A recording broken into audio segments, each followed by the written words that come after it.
اللہ وبرکاتہ Urdu star official میں آپ سب کو خوشامدید۔ دوستو، ظلم اور جہالت کی انتہا۔ 22 سالہ نوجوان کو 19 سالہ خوبرو لڑکی دکھا کر 40 سالہ آنٹی کے ساتھ بیاہ دیا گیا۔ اٹھایا تو دلہن نہیں آنٹی نکلی۔ عورت نے بھی دلہا پر سنگین الزام لگا دیا۔ دوستو، یہ واقعہ قصور میں پیش آتا ہے۔ ایک غریب نوجوان کے احساسات کے ساتھ کھیلا جاتا ہے۔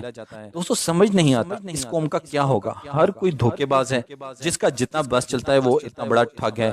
نکاح جیسے پاک رشتے کا بھی مذاق دکھ ہوتا ہے۔ اکثر اس طرح کے واقعات دیکھنے کو ملتے ہیں۔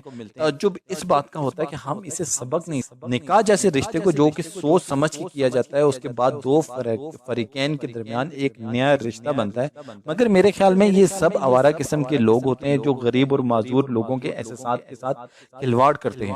یہ وہ لوگ ہوتے ہیں جو روپوں کی لالچ میں خاندانوں کے خاندان برباد کرتے ہیں۔ انہیں اس سے کوئی فرق نہیں پڑتا کہ ہم نے کس کے احساسات کو، ہم نے کس طرح اس کو مینٹل ٹارچر کیا ہے۔ انہیں صرف اس بات سے غرض ہوتا ہے کہ نکل گئے، ہم لوگوں نے کامیابی سے اس بندے کو بیوقوف بنا دیا، ہم نے نوسر بازی کی اعلیٰ مثال قائم کر دی۔ ہم لوگ بھی اپنی خواہشات کے مد نظر اپنی خواہشات کے آڑے آ جاتے ہیں اور اس ایک ایسا قدم اٹھا لیتے ہیں جو کہ ایک غیر یقینی قدم ہوتا ہے۔ ہمیں یقین نہیں ہوتا، لیکن ہم پھر بھی اس بات پہ یقین کرنا چاہ رہے ہوتے ہیں، کیونکہ وہ ہمیں ایسے ہی سبز باغ دکھاتے ہیں۔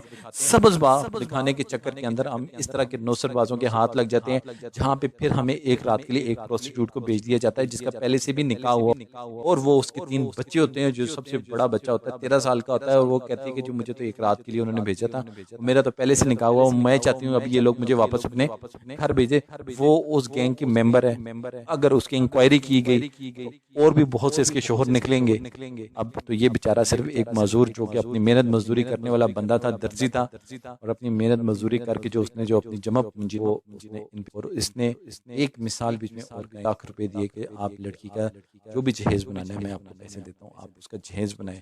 اور ایک 40 سالہ آنٹی جو ایک پروسٹیٹیوٹ ہے، وہ اس پہ ایک نامردی کا داغ لگاتی ہے کہ یہ نامرد ہے۔ دوستو، یہ پروسٹیٹیوٹ، یہ گینگ، یہ آخر میں ایسا ہی کرتے ہیں، نامردی کا ٹھپا لگا کے اپنی جان چھڑا لیتے ہیں۔ 99% لوگ منہ بند کرتے ہیں، جو 1% لوگ ہیں، اس ہمارے بھائی کی طرح جو بہادر تھا، جس نے کیمرے کو فیس کیا۔ اب آگے ہمارے پولیس کا کام ہے اس گینگ کا پتہ لگائے کہ یہ کون سا گینگ ہے۔ اقرار الحسن صاحب نے بہت کام کیا، بہت سے اس طرح کے جو گینگ تھے ان کو پکڑوایا، ان کو قابو کیا۔